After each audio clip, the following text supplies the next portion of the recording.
E a quarta e última pergunta de direito civil que eu fiz no nosso simulado de prova oral foi sobre a questão da posse.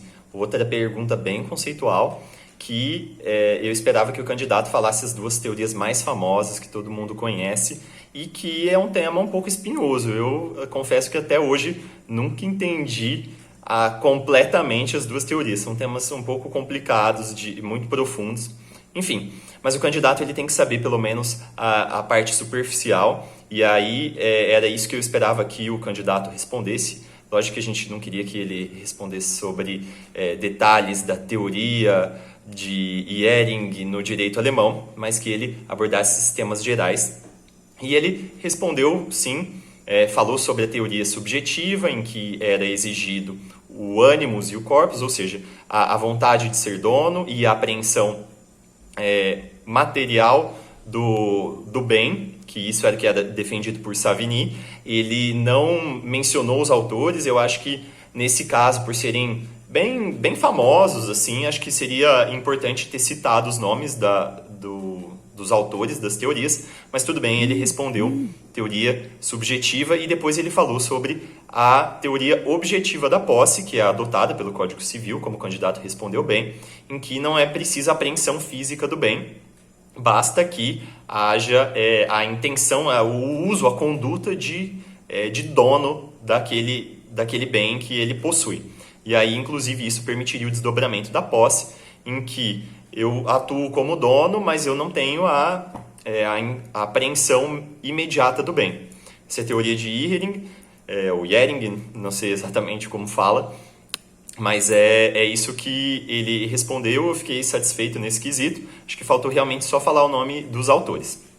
Em seguida, a gente foi tratar sobre a questão da posse e da propriedade. Seria possível, numa ação possessória, discutir questões petitórias relacionadas ao direito de propriedade?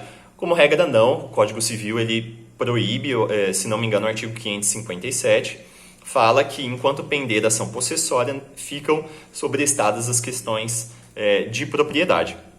E ele mencionou, achei muito pertinente, ele falou da questão de, durante uma possessória, se arguir em defesa a uso capião, que é uma forma de aquisição de propriedade e que, portanto, realmente achei muito pertinente a resposta dele.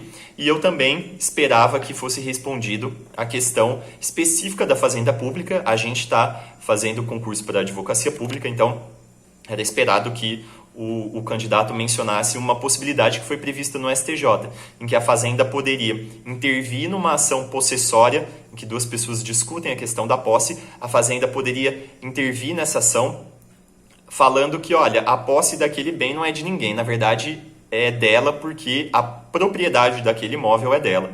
Então isso já foi reconhecido pelo STJ, então seria possível sim essa exceção da regra geral trazida pelo Código Civil de impossibilidade.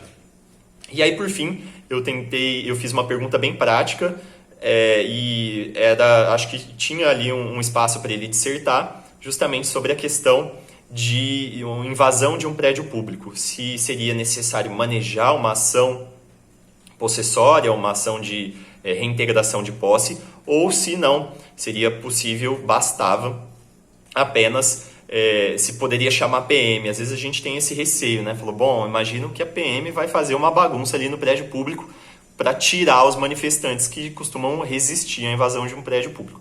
Mas eu acho que, principalmente como a gente está aqui numa prova voltada para a advocacia pública, ele respondeu muito bem, o candidato. Ele falou sobre a possibilidade de autotutela da posse, sobre o desforço, que seria a possibilidade de defender a posse ali pelo esbulhado, pelo que tem sua posse ameaçada. Então, nesse sentido, poderia sim o administrador, o gestor, convocar a PM para impedir a consolidação da posse do invasor.